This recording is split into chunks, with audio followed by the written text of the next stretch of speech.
میرے نبی تو 2 کھجور پہ روزہ رکھتے تھے۔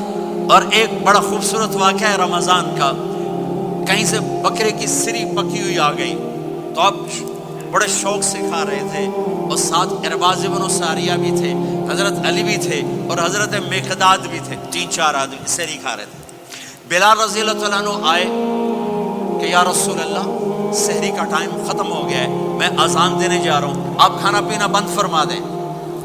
اب میں کہا ٹھیک ہے، وہ باہر چلے گئے، اذان دینے لگے، پھر خیال آیا میں دیکھ لوں کہ آپ نے کھانا چھوڑا کہ نہیں چھوڑا۔ واپس آئے تو آپ کھا رہے تھے۔ یا رسول اللہ واللہ لقد اصبحت، اللہ کی قسم صبح ہو گئی۔ آپ نے ہاتھ پیچھے کر لیا، کہا ارے بلال نہیں ہوئی تھی، نہیں ہوئی تھی، تیرے قسم کھانے پر اللہ نے پہلے نکال دیا اس کو کہ تیری قسم جھوٹی نہ پڑے۔ حضرت علی نے فرمایا اگر بلال قسم نہ اٹھاتے تو جب تک میرے نبی کھاتے رہتے اللہ صبح کو پیچھے ہٹاتے جاتے۔ دیگ پک رہی تھی، ابو عبیدہ رضی اللہ تعالیٰ عنہ بن جراح وہ دیگ پکا رہے تھے، بکرا۔ آپ نے کہا ابو عبید یہ مجھے بکرے کی دستی پکڑانا، اگلے بازو، آپ کو اگلے بازو کا گوشت پسند تھا، گردن کا گوشت پسند تھا، یہ کمر کی پٹھ کا گوشت آپ کو پسند تھا، دودھ پسند تھا، برنی کھجور پسند تھی، عجوا کھجور پسند تھی۔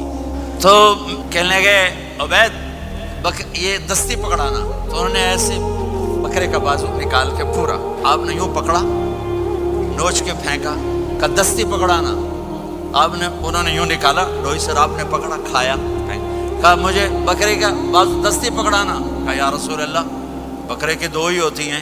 آپ نے کہا تیرا بھلا ہو جائے، اگر تو میرے کہنے پہ ڈوئی ڈال دیتا، جب تک میں کہتے رہتا اللہ مجھے نکال کے کھلاتا رہتا۔ آخری رات اللہ تعالیٰ فرماتے ہیں جاؤ تمہارے رات کی قیام اور دن کے روزے کے بدلے تمہیں سب کو معاف کر دیا، اور ایک رات اللہ نے شب قدر بنائی جو 1000 راتوں کے برابر کر دی۔ آپ کی تو راتیں بڑی چھوٹی ہیں، 5 راتیں جاگ لو، 21، 23، 25، 27، 29، ان میں سے ایک رات ضرور شب قدر ہوگی۔ ایک رات کا جاگنا 80 سال کی عبادت سے بڑھیا ہو جائے گا، صرف ایک رات کا جاگنا، ایک رات کا جاگنا۔ ایک شرط ہے، دل میں بغض نہ ہو، نفرت نہ ہو، حقارت نہ ہو، کسی مسلمان کو حقیر نہ جانو بلکہ کسی انسان کو حقیر نہ جانو، تو آپ کی بندگی اللہ کی بارگاہ میں پہنچ کر آپ کے مقام کو اونچا کر دیں گی۔ تو عبادات میں ایک نماز ہے، پھر ایک روزہ ہے، پھر زکوٰۃ اور حج مالدار لوگوں کا فریضہ ہے، غریبوں کا نہیں ہے، متوسط طبقے کا نہیں ہے۔ 5 نمازوں پہ کتنا وقت لگتا ہے؟ روزے سال کے بعد آتے ہیں، گنجائش ہے، بیمار و بعد میں رکھ لو، مریض و بعد میں رکھ لو، زکوٰۃ سارے سال میں کسی وقت دے دو، حج زندگی میں کب کسی وقت کر لو۔ یہ ایک چھوٹا سا نصاب ہے۔